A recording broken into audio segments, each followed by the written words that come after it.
Great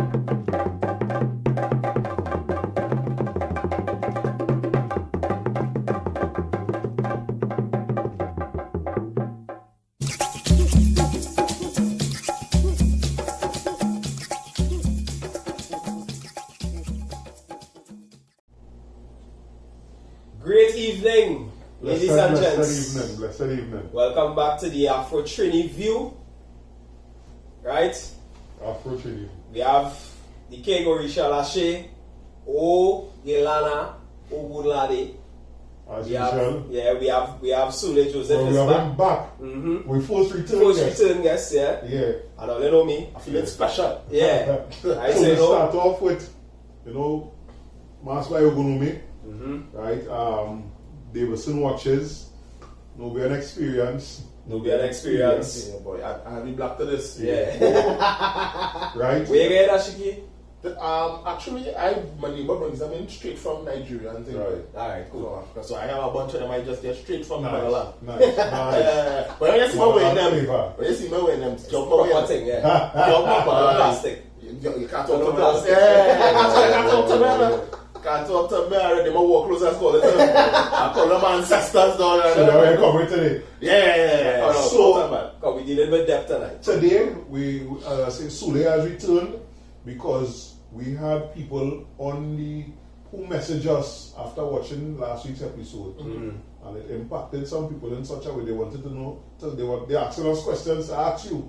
So we're really glad that you come back so that you could actually answer some of these questions. We won't be able to tackle all the questions, but we'll take some of the questions tonight. Right. No, but you have a really good platform, bro, and I think you're using it responsibly enough. Right. So you have a platform, you have a responsibility to use a platform to teach and improve others. And so let me say this first. So that is what I want to say. Zlatan, if I remember, I hope You watching? something happened to his foot. That he could never do what he supposedly loved, which is play football again, for being so disrespectful. Yeah. To somebody like LeBron James, who is an activist in his own right. There was a time when we didn't want. Zlatan says athletes should stick to Spain. The same thing was shut up and dribble. Yeah. You hear about that, right? Yeah. But the politician said, right? Yeah. So Zlatan come and say the same thing, right? Stick to what you're good at. There was a time when we got tell athletes that because they wasn't conscious and aware. But today when we look at the kind of things that LeBron James constantly does, and his response to it, I like his response. Like, now he can say that, but I have a responsibility because I have a platform. Yeah. And he know the power his voice has. Exactly. Yeah. Plus, it will affect he too. Because he walking on the road in some rural white village. In a hoodie.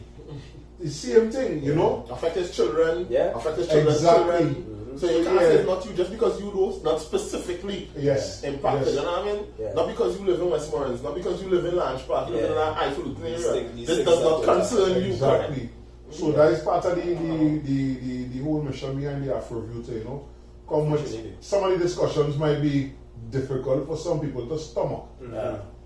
Right? But as we said from the first episode, we're not going to shoo-shoo. Yeah. And we're not going to tiptoe. So with that, we go into the first question. Yeah, man. Alright, so the first question is from Dwayne Davidson, the owner and CEO of Davidson Watches. Right?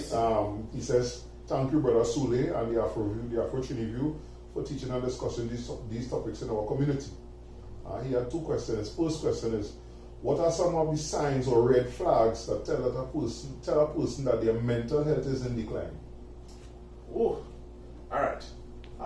There are several things that you can notice. Right. One of the first things I always tell people is that, remember last week when we spoke about it, and we spoke about mental health, we say it's a spectrum. Yeah.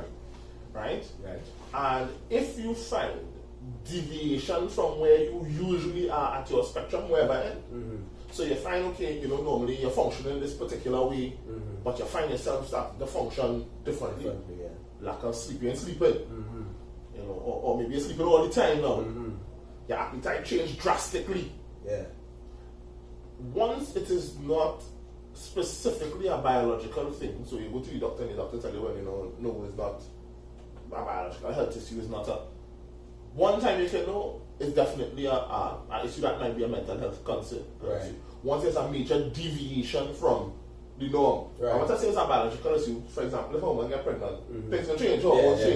Sleep patterns can change, diet, you know. Yeah, she get a little more snappy. Right. Yeah. Right. But you're talking from experience. Of course, I'm sure. Right. So once there's a deviation from what is normal, a sharp deviation from a period, then you can say, well, maybe you need to check on this. There's something here is abnormal. It's a change from what is normal for me. Right. You find yourself crying all the time. Right. But it might be normal for some. So, for example, I had a client recently who came to me and they said, ever since I know myself, I'm happy I'm crying, I'm sad I'm crying, I'm vexed I'm crying. Like, they just cry. Right. They just cry. That's not a deviation from the norm for them. Yeah. You know? Right. If there's a situation where they usually cry and they don't, that's a deviation from the norm. And they may need to now check and see what causing this deviation from the norm on the spectrum for their mental health. Right. So it will be different for everybody. Yeah. But look out for the deviation. Okay. Alright. Spot on. Right, yeah. So, as I say, 2 questions. Second question is, what can a person do who does not have access to a therapist to boost or rejuvenate their mental health? Based on some of the things I said last week. Alright. Now, I share only because it's Afro-View, because I'm giving you free tips here that people don't become Afro-Trinidadian. Sorry, Afro-Trinidadian. Right. But I'm giving you free tips people don't pay to come and hear now. Right. Right? But because I'm here, and the space and the platform. Right. Right. There's a concept I use called emotional banking. I use that a lot with my clients. Emotional banking. Right. Where I ask them to imagine and think of their emotional self as an ATM. Right. When you withdraw from an ATM and you don't put back money inside and you continue to draw, eventually you're out of money. Right. Your money depleted. Yeah. As a matter of fact, there are things called hidden fees or bank fees, where even if you don't want to make a withdrawal, It coming out. pulling money out there. You're standing orders. I think you're still taking out money out your account. Right. So those standing orders, those bank fees, I call that life. Right. So even when you're deliberately taking out things, life does just happen and get a bad drive. Right. And so emotionally, those things keep taken out of you. Right. And if you don't recognize or know the things that emotionally top you up, deposits that you're putting into your ATM, what will happen is eventually you will hit zero. And when you hit zero, now you find yourself ready to trip. You're short with everything annoying you. You're vexed all the time, you're upset. That is where now your emotional health needs a check. Right. You're reading zeros. Right. Things that would usually make you happy, not making you happy, that become below zero here. You're in the red zone. That's where you now start to talk about depression and you're depressed and nothing you're doing making you feel better, because no activity is taking you above the zero mark. Right. And the activity is not drinking or smoking, right? Good. That's what I get out clear. So what I will advise persons to do, because it's not a straightforward thing like just do something and make yourself feel better. Yeah. Is to be able to check yourself and see what's your bank balance? Where am I at now? That's the best thing I will advise persons to do. Where am I at now? Check yourself. If you realize you're heading along a road for depleting and thing, start to do activities that top yourself up. Right. And if it's still not working, it probably means your bank balance further than you thought. Seek a help. I'm a professional there. Right. Okay. It probably is much further than you thought it was. Seek help. All right. Because it's not an easy thing. It's not like going to the gym and just tell yourself run on a treadmill and go away. You're gonna lose all your weight and take it away. Yeah. This is something that you need a professional and you need a professional to work with to be able to resolve. So it's not just running in the barber shop and sit down and talk or go buy a hairdresser. Right. You know, Correct. even though you're getting it out, it's still not being addressed. Correct. You know what I mean? All right. Correct. Okay. Now venting does help. Okay. It doesn't resolve the problem. Right. But It helps. it releases the valve. It's like a pressure pot. Right. So it releases some of the pressure. Right. It doesn't fix the problem. Right. It don't tell only heat at the stove. It don't tell only heat at the stove. It just resolves some of the problem. Okay. It just let out some of the pressure. Right. Alright. Okay. All right. So my advice would be check and see where you're at. Check and see where your balances are. And if you've realized things not working in terms of doing activities to make you feel better, seek a mental health professional. I like it. Right. Like bullets. Straight. to the point. So this one is it realistic to think that African children face a different type of mental challenge based on the communities they live in, the things that take place and the things that take place in those communities? And if yes, does the mental health care system take this into consideration when dealing with African children? I'm asking a philosophical heavy question. Right. Several things to that question. I'll answer that question by giving a little background for this focus. Right. I'll talk about trauma. Trauma, just kind of like mental health, when I gave the example, trauma is a sharp turn away from what is normative, what is normal for you. Right. So any cut in what is normal is trauma. So let us say a lot of people genuinely are traumatized by not having carnival this year. Genuinely. Yeah. Genuinely, like people talking about it and laughing, but some people genuinely. I see that on Facebook. Genuinely traumatized by not having carnival. Yeah. Yeah. That's something that's norm for them. A norm for them is an outlet, a valve. A lot of people stressing out about that. And definitely family. And I don't mean to make it sound as carnival, loss of carnival and death of somebody's level. But I'm saying once it's a cut to a death in the family is somebody we are accustomed having there, or a friend or whoever, that sudden cut from what is normal. It's gone. That could be traumatic. Right? If you are not accustomed, and listen to me carefully, to violence and killings and so on, then gunshots could be traumatic. You're not accustomed to hearing that. Death, you're passing the road and you see somebody get shot at or shot or dead in the road, that too can be traumatic. Here's the issue. The Afro-Trinidadian experience is a unique experience in that a lot of us, based on the communities we come from, we have grown to accept trauma as normal. No young youth now going to jump and hide and be traumatized because they hear gunshots. That's an alarm bell in the morning. Hey, gunshots is 10 o'clock. You know what I mean? Right? So, you have now trauma has been normalized for our youth. That is a dangerous thing. Because what that does is it desensitizes you to a lot of things. Things like violence, murder, lack of love. Those things you are now desensitized to that. In the Afro-Trinidadian experience, single parent homes run rampant. Right? That too can be traumatic. So you see on TV, a white girl don't know how to deal with this thing because the father left the home and she doesn't know how to deal with that and so, and that is a very real trauma for her. But in the Afro-Trinidadian experience, that's normal. And imagine that what should be a traumatic experience. So I'm talking about this, I'm not knocking in this make-believe situation here. I'm not knocking the white girl for being traumatized. That's a traumatic experience.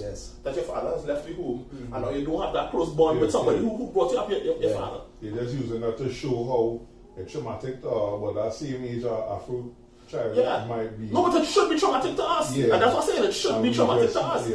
But it's not, because that is normative. That is now normal. The trauma has been normal to us. So these things are now normal. And so when we're talking about, you say you're dealing with some a youth and thing and whatever, Afro-Trinidadian youth, you have to recognize that dealing with them is totally different from dealing with anybody else. Because they come into you traumatized and damaged from jump. Not even knowing that they're traumatized and damaged. Correct. I had somebody who came to me. It's a running joke in my family that I have a brother, said to my parents, listen, you're a real greedy and stingy boy. Imagine everybody I know attend their parents' wedding and I didn't get to attend all their wedding because my parents got married and then had children. And as a child now, my brother couldn't understand. How come you didn't get to attend the wedding? Are you stingy? Right? Because they get married first. They get married first and then have children. Which in any other society would be normative and very normal and thing or whatever. But in the Afro-Trinidadian experience, it's not. That is not a normal for us. The children first and then married. Correct. You have a set of children, you live with the person for years and thing or whatever. And When you realize, boy, I might as well, yes, she done here so long, I might as well, and then you get married after. Right. And that has been our experience. And so, again, you have to recognize that we're coming from a traumatic, we traumatized, and we are functioning in trauma as though it is normal. So when we're talking about counseling and working with these children, off the bat, you have regular trauma that they've accepted already. When you add trauma on top of that, so on top of the desensitized violence and thing, and then on top of that trauma, they see the father getting gone down the road, or the brother getting gone down the road, and that one now affect them and impact them, and they're upset and they're angry. Domestic violence. Correct. That is different from a child who may have never seen it.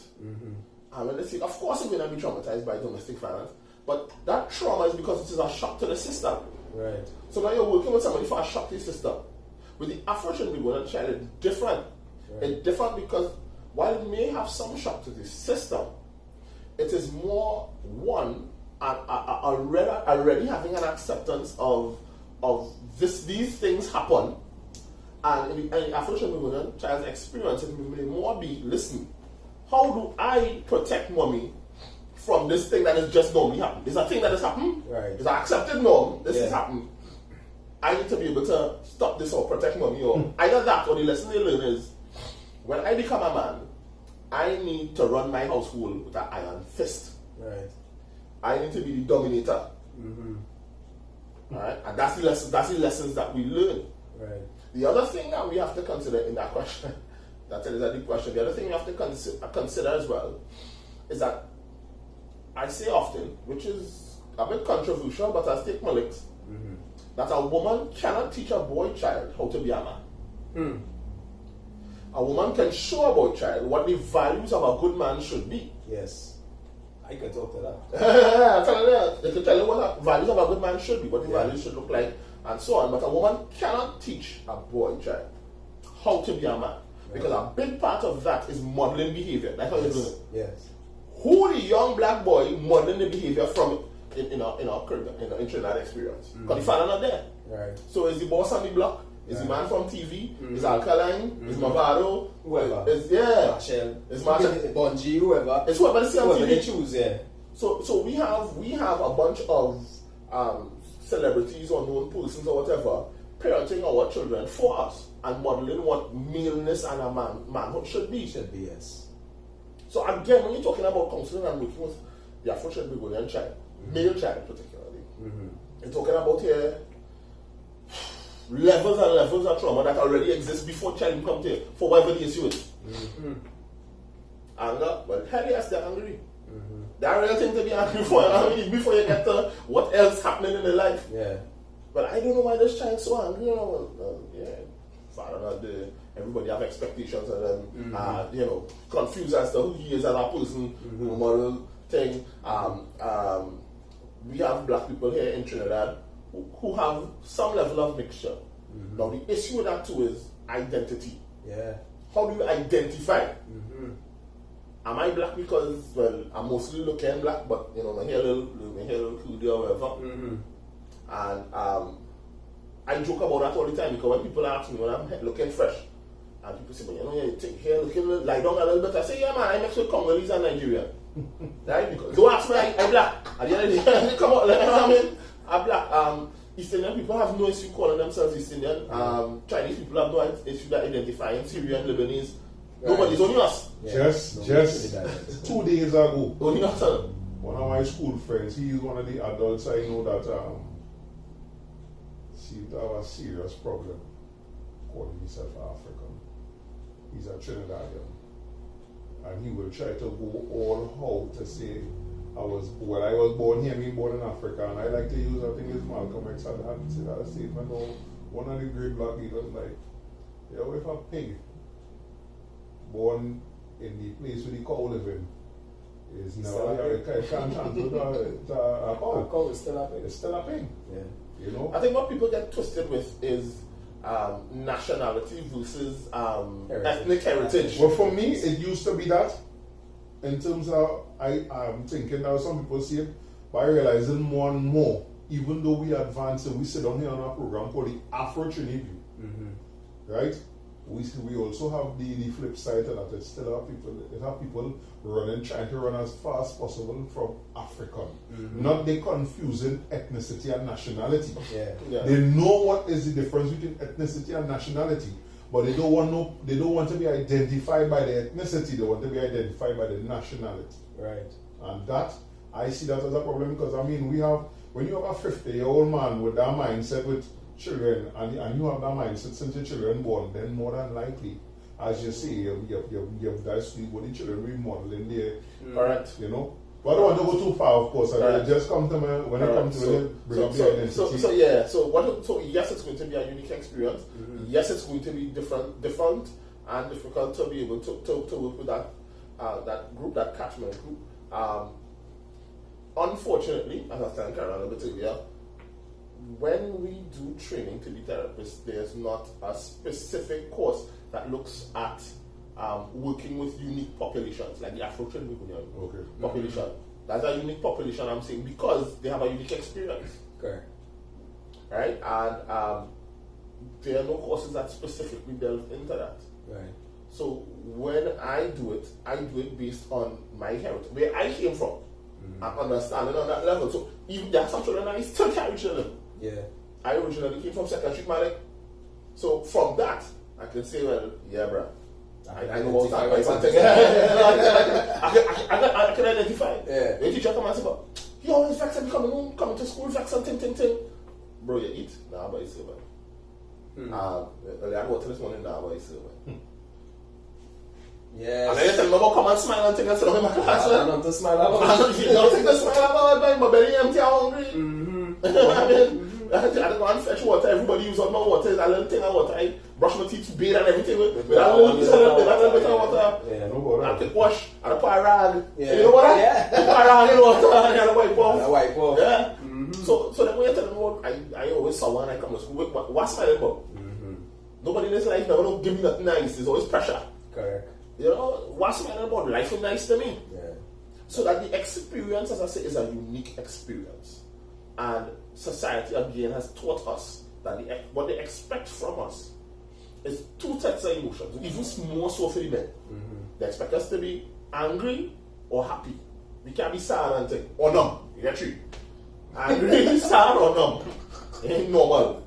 You're either normal, you're happy, or you're sad. You're sad, yeah. So from that, as I said, it's a very unique experience. And until we kind of examine that, we recognize it unique and we develop specific tools to work with our population, we kind of split it up in one.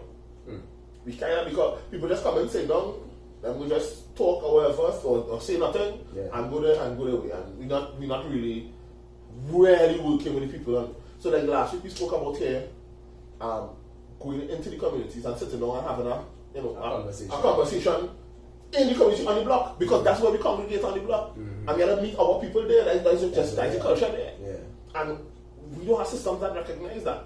They always want people to come into the community center and we ain't coming. We ain't coming, bro. You know what I mean?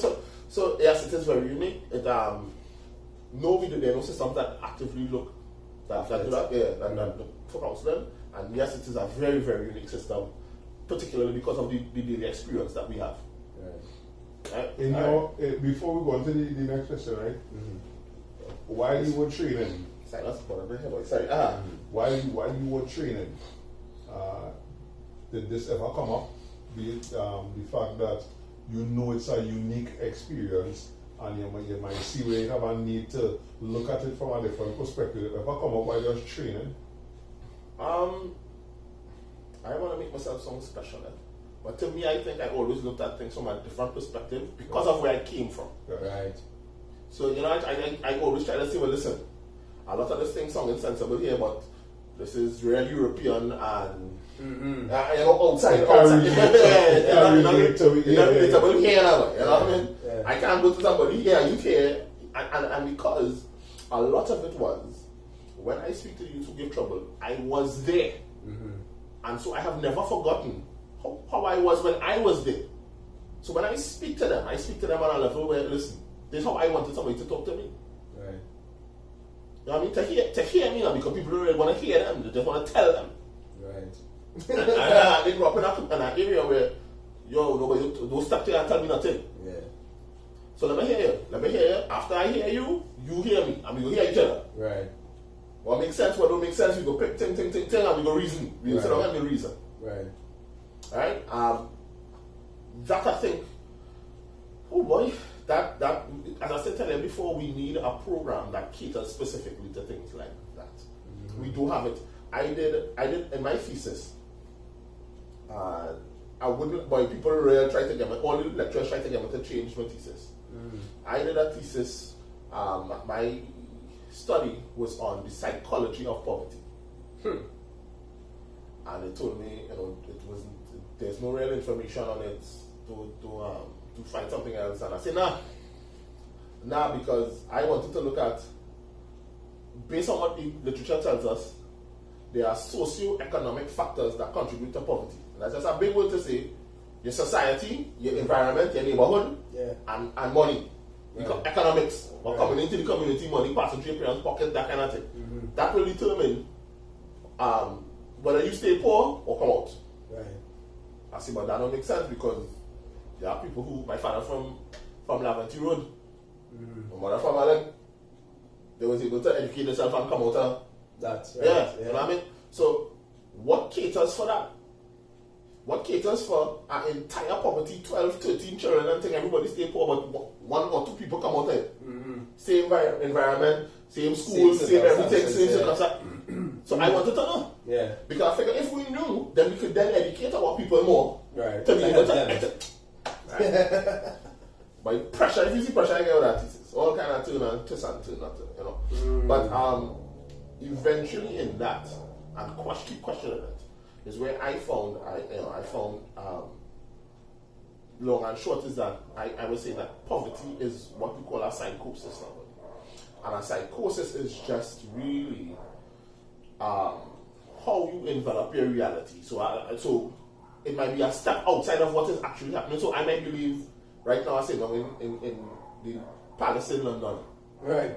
So that's my reality. Then forget all it. This is my reality. I sit down in the palace in London. Right. Right? Yeah. And I have a conversation with the Queen and the Duchess. Right. Or with Prince Harry and Meghan or whatever. Yeah. You know what I mean? So I could have stepped out of my, and that's just what's going on with me here. Right. I'm in my space and my zone, and I'm not stepping out of that. Mm-hmm.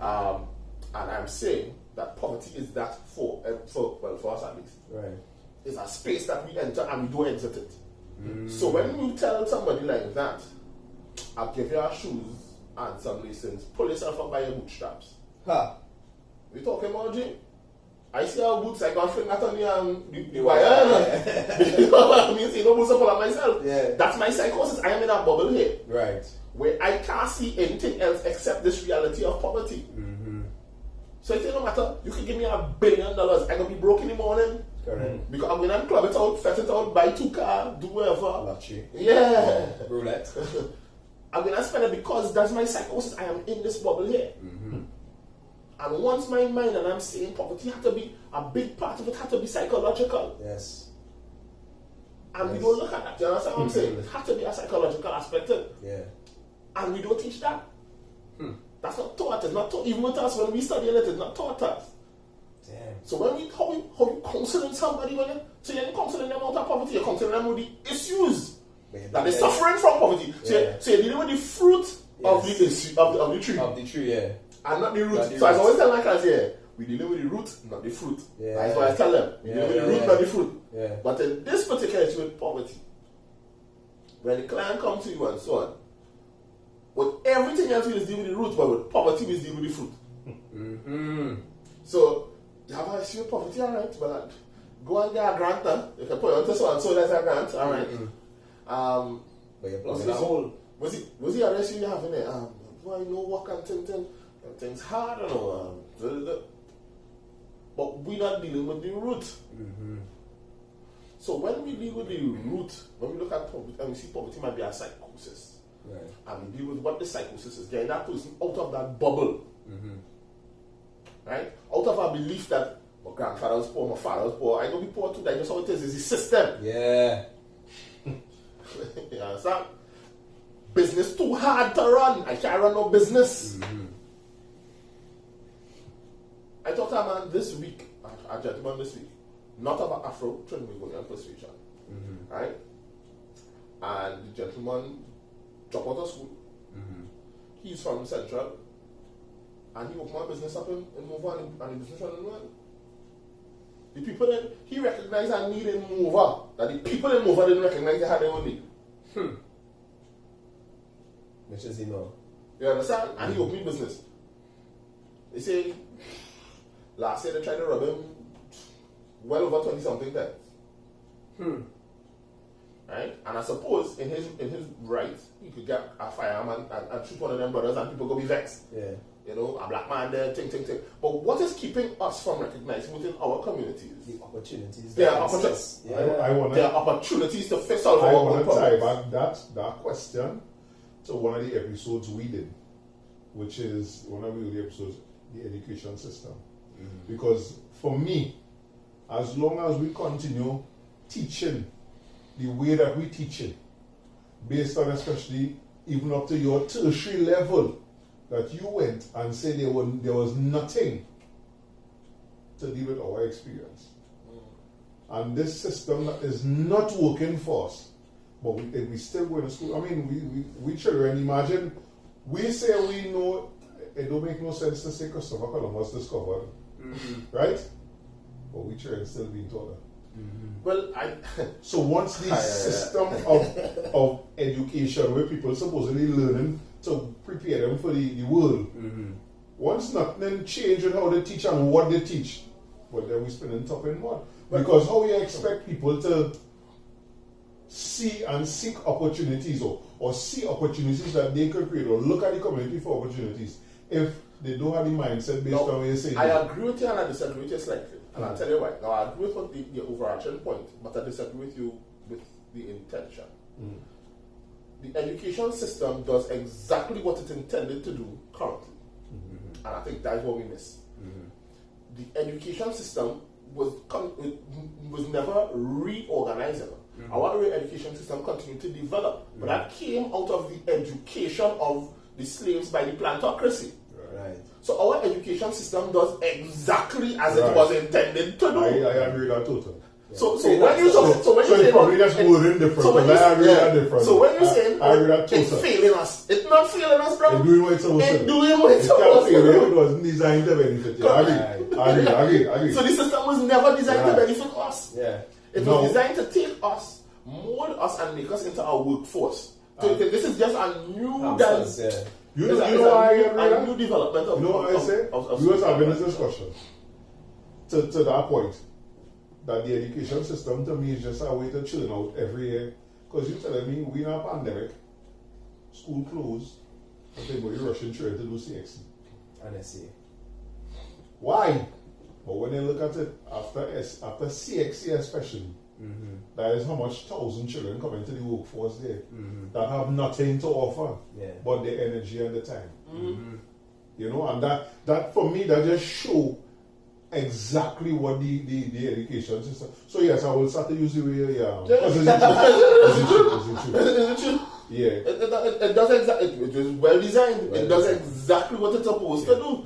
Continue training out because we work for us. We claim to be an independent nation and an independent republic on top of that. We claim to vote for people that have our best interests at heart. Are we being so radical, outrageous, what other words you want to use in that thing, that what we're asking on this program here is outside of the scope of what our government's supposed to provide? Are we asking something that's unrealistic? I'm not asking that for you to answer. Asking that.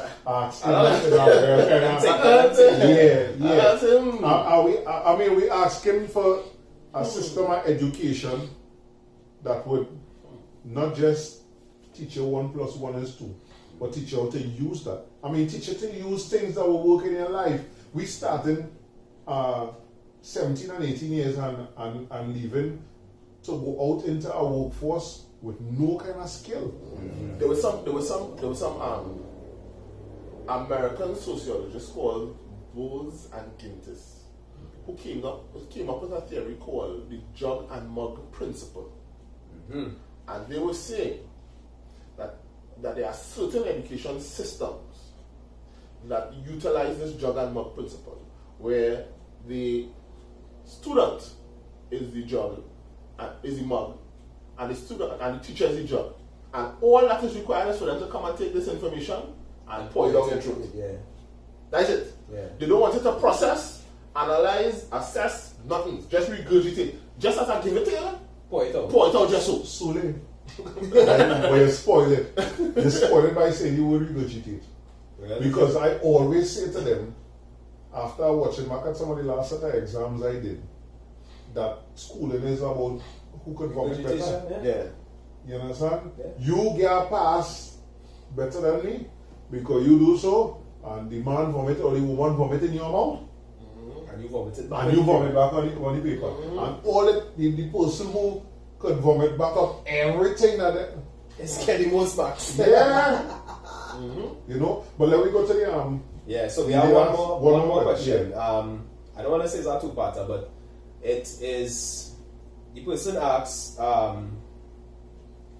in a single parent home, right, especially with daughters, right, how it affects the girls in terms of how they see themselves, how they identify with their beauty and that kind of thing when their father is not present. But you touched on it just now a little bit, right? But she basically was asking that because her experience is that her daughter feels as though because her father, she sees her father not loving her, she doesn't think that anybody else will ever love her. You understand? But that's logical. I mean, at least if you could follow the line of logic for that. If the man who made me don't love me. Don't love me, and we spoke about that when we talked about the creator argument last week. Yeah. If the creator don't look like you can't love her, right? Right? You make man in the image, right? Right. Good. So if my creator, the person who made me, don't love me, how somebody who ain't even quite come from, how they gonna love me? I worth love, I don't worth loving. Yeah. And so, of course, now you have issues. You will have issues with. I don't know if you ever watch television and you hear they usually in black movies too. One of the fellas might be a player and say, "Yeah, them girls have daddy issues," and you go, Yeah. Those are the things that lead to daddy issues. Right. Those are the things that lead you to look for love in the wrong way. So what you might find now is those girls now get swayed easily with words. Right. Because that sounded like love. Right. You don't have an example of what male love is supposed to look like to you. Right. So I say it over and over too. Women generally look their father's influence, the type of man they get that they want. Yeah. Facts. So so you might tell yourself, nah, my father was a real so and so man. I'm looking for a man who don't have these qualities because my father had these qualities. Right. I want no drinker, no lime, no because your father was that. Right. He didn't abuse a womanizer, so you know what that. And you try to move so far away from where your father was. You end up coming in full circle and getting a next man just like your father. Yeah. You know what I mean? So when you talk about those things influence, when your father not present and you don't feel that love, and you don't see what love is supposed to look like. We spoke last week about one of the issues in the Afro-Trinidadian experience, particularly males, is that transactional love, right? Yeah. And so this is where these type of things come from. Right. You don't know what love looks like. So when the man also don't know what love looks like, and he's like, well, if you love me, you'll give me the thing. And in exchange for the thing, if I love you, I'll give you money. Yeah. So I'll buy you a little something to eat, I'll give you money to do your meals and thing. And she was saying, but yeah, he really loves me. He's giving money, he's dropping money, he's dropping money. Yeah. Right? And that's the same culture they perpetuated on BT and VH1 with this love and hip hop garbage. Yeah. You understand? Yeah. But because they want to shop in a cycle. Yeah. So it's the same cycle that we just go through over and over. Alright, and boom, here what happened? You giving him the thing, and of course, he want to condom if you love me, you give it raw. Right? Babies. Yeah. Pull out his fuckers. Pull out his fuckers. and then the babies coming into Right. the same cycle. Yeah. Right. Yes. That's where I was going. Right. And what I'm saying that happened is getting that child. And that child, he don't know love. He not sticking around for that. Yeah. So he out. So now she stuck with her child. And the same cycle. And the same cycle continues. Yeah. If it's a boy child, he don't know what his father love look like. He don't know what love's supposed to look like. What he gets is transactional love. Yes. Right? If the mother had to call and cuss and carry the father to court, so the father just dropping money. So all he knows is once the money dropping and he can go to school and think because the father dropping the money, that's what love is. That's what he know love to be. Yeah. And so with our father not being present, those are the type of issues. Right. So what can also happen on the flip side, and I'm saying this because I've had clients who come to me, is where now mothers try to overcompensate for the Missing father missing.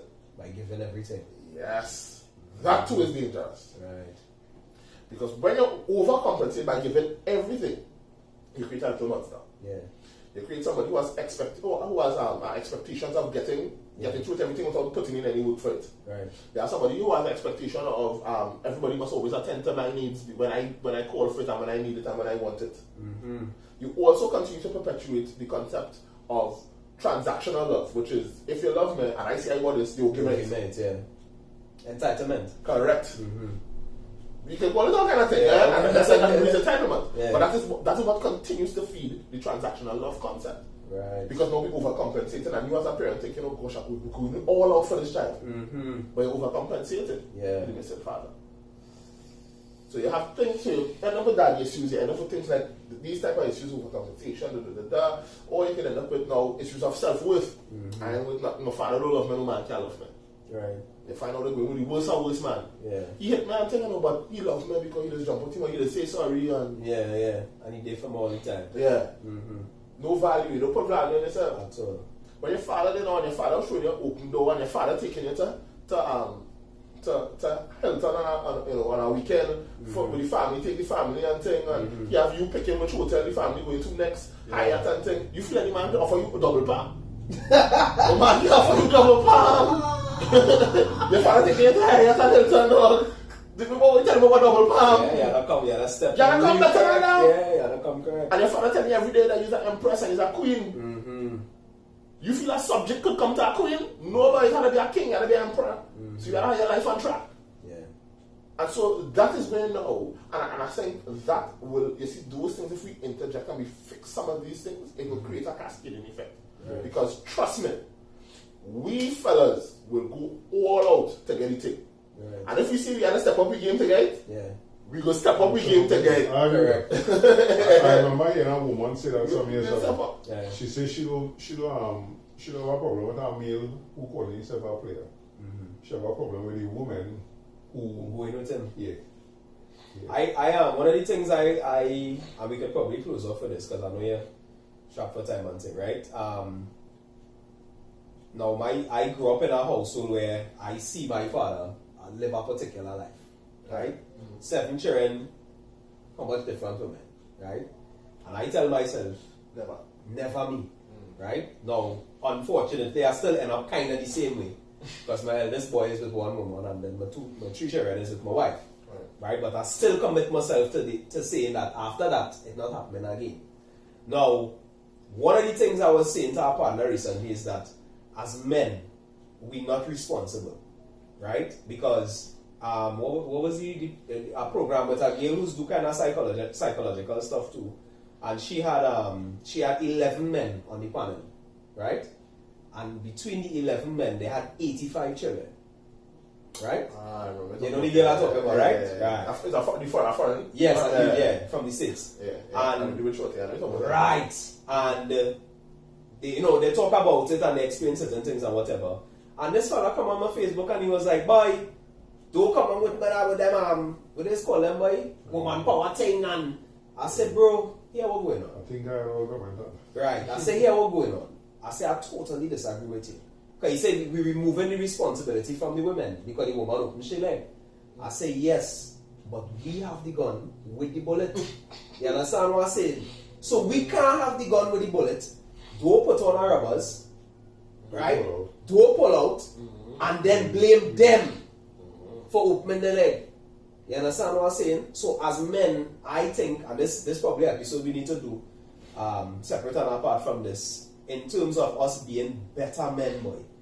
You know, to eliminate this topic where we deal with the other day, the toxic masculinity and these kind of things. We need to start to deal with them things. Agreed, 100%. But here I deal with that easily. Mm-hmm.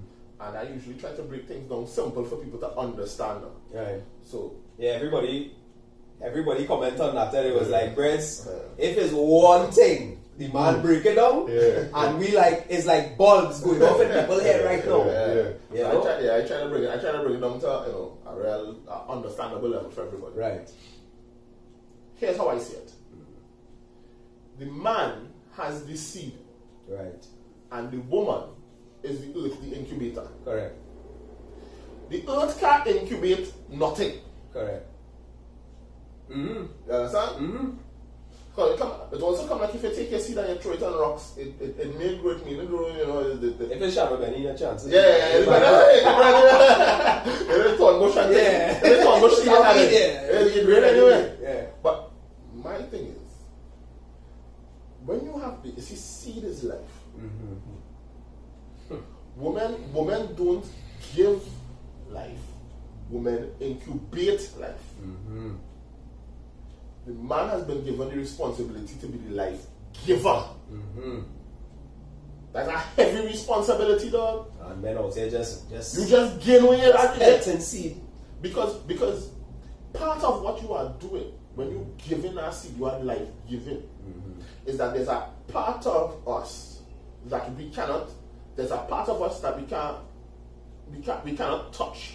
Mm-hmm. And I'm talking scientifically here because when somebody dies, their body actually weighs less by something grams or whatever, but there's something that is there. Whether you want to call it soul, essence, energy, universe, whatever, something that is there. Mm-hmm. And so that when we are giving our seed, we also pulling something from the universe. That is powerful. Mm-hmm.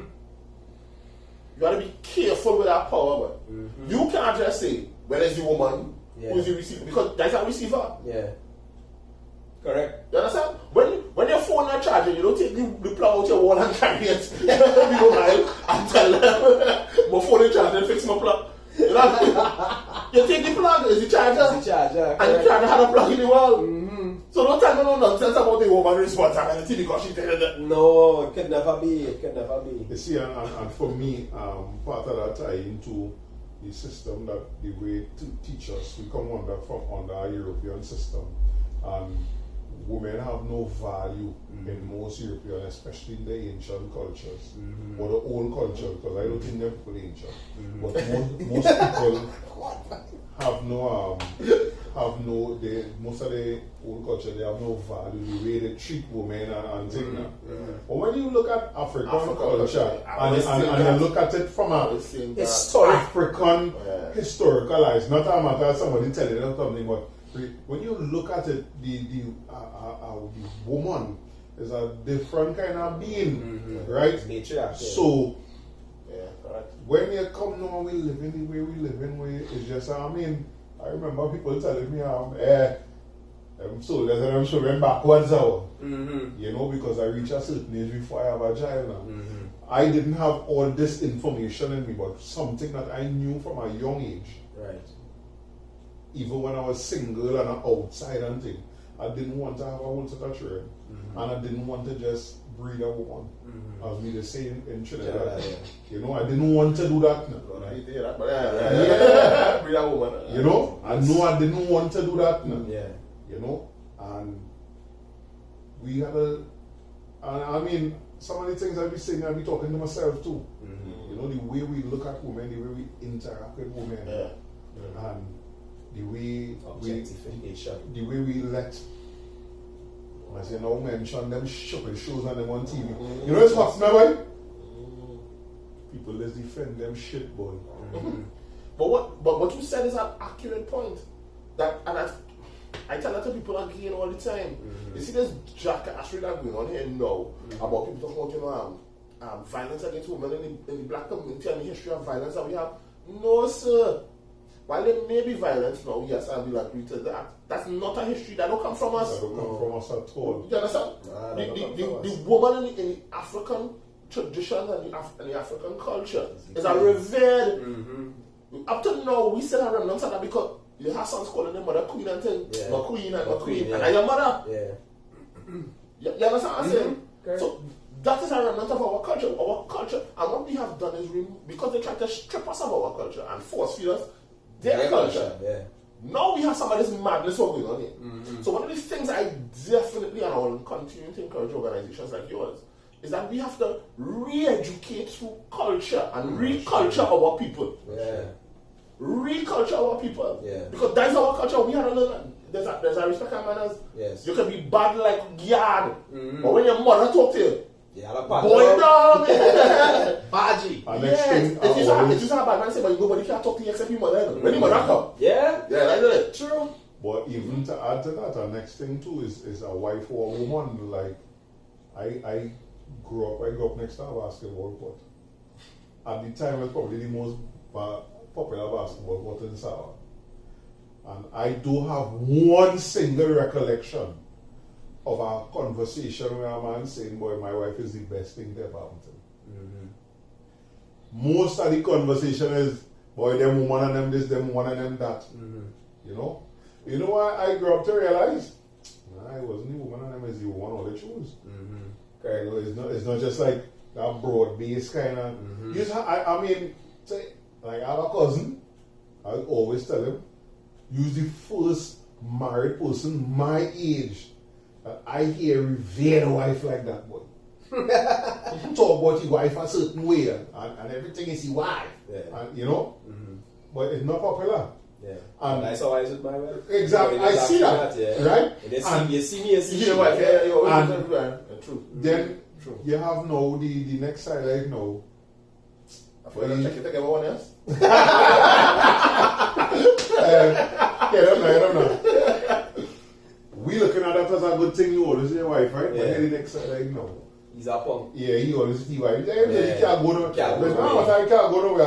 I choose to stay there. I choose to be there. I feel better. Everything the same thing. You talk about the emotional, this, that. The deposits. You know. But one thing I learned as a man, boy. You put it in you phrase it. So I go use your phrase to say, boy. We gotta be careful when we taking out emotional banks and people that we also deposited into theirs, you know, because we might be taken out and not all the time. All the time. You said you had two parts of your question. Right, now the second part you kind of addressed it already, but the question was, as a single parent, coping mechanisms. Right, because of course, you know, as a single mother, the fact that you have to raise a child without a counterpart, the pressure is more. The burden, I don't want to say burden, but the it's a heavier weight that you have to carry. Right. And she wanted to know, like, you know, how to treat her that now. You know, because everybody's kind of shoo around it and that kind of thing, like it's supposed to be okay now. But, you know, it was just a question of her saying, you know, she don't know how to articulate it, but how should she deal with the children now, you know? Because you basically answered the question already. That's why I didn't bother to ask it now. Oh, okay. You know, in addressing the question just now. So, you know, I am very appreciative of the fact that you came again, my Sulé. And, you know, I think this one was even more enlightening than the first one. Again, I will post back up your information, put the number and thing for people to reach out to you to get the counsel and thing. And I really hope that we could bring some fruitfulness to your business, right? I will be singing your praises from this chair here, because as much as I may be a quote-unquote counselor, I am not a psychologist. I'm not a therapist, right? And I encourage men particularly, because 90-something% of my clientele is men. And I try my best to, what do you say, pastor them, but I really like that word. But to mentor them, you know, because a lot of men look to me because I'm a husband. And I want to see part of what happened and part of our tradition and culture, particularly here and in the States as well, is that barbershops for men seem to be a place of confiding. And some of barbers and bartenders in Trinidad, Well, I know the bartender because I can't see myself going by the bar. But I guess we bar system different. And I said, I'm talking out all the business in the bartender and the barber. Yeah. But if that chair could talk, partner, some of the things it would say. You feel comfortable because to trust a man to cut you. That's a big deal. That's a big deal. So my father tell him, boy, this outside woman, she trusts him out. Yeah. That's how they pass on telling you kind of business. You know, just how they telling you business. Yeah. I feel like I make her out with this outside woman. Yeah. It's better just have one. Yeah. I tell you straight. Yeah, brother. I need better thing. Focus your energies there. You know, so we give thanks. Yeah.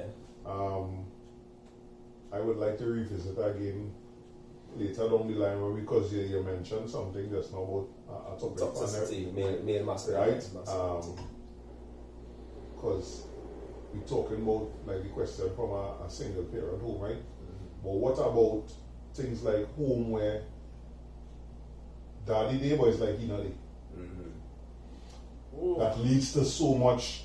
I mean, it's a plenty thing. I as a man in my 40s learn either from TV, from seeing people outside, or sitting down and watching and formulating my own, not having that guidance, but the figurehead was there. You know, and we spoke a little bit about that. Where you wake up in the morning, daddy gone, and that is what he knows as being a man now. That's what he knows, that's what the teacher get up, he gone, yeah. and we already had no interaction.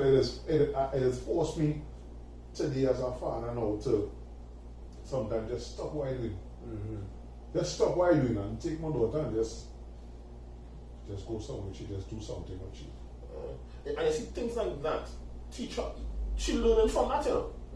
She learning, here what type of things she might develop, because very early those things impact upon them and they develop their love languages and things like that later in life. Right. So see what might be important to her, quality time. My father used to spend time with me, you know. No man can say he loved me and he's too busy. Yeah. He had to be able to put out time. Yes. Right? And not just put out time, but quality time. We had to go dinners, we had to do things, you know. You had to do things like that. It can't just be talk. You understand? And that's the same thing I say. My father take me to Hyatt and Hilton and Radisson and things. Don't tell me that man, 2 pounds, 1 pound, 2 pounds. You gotta come good. Better than that. Yeah, that's step correct.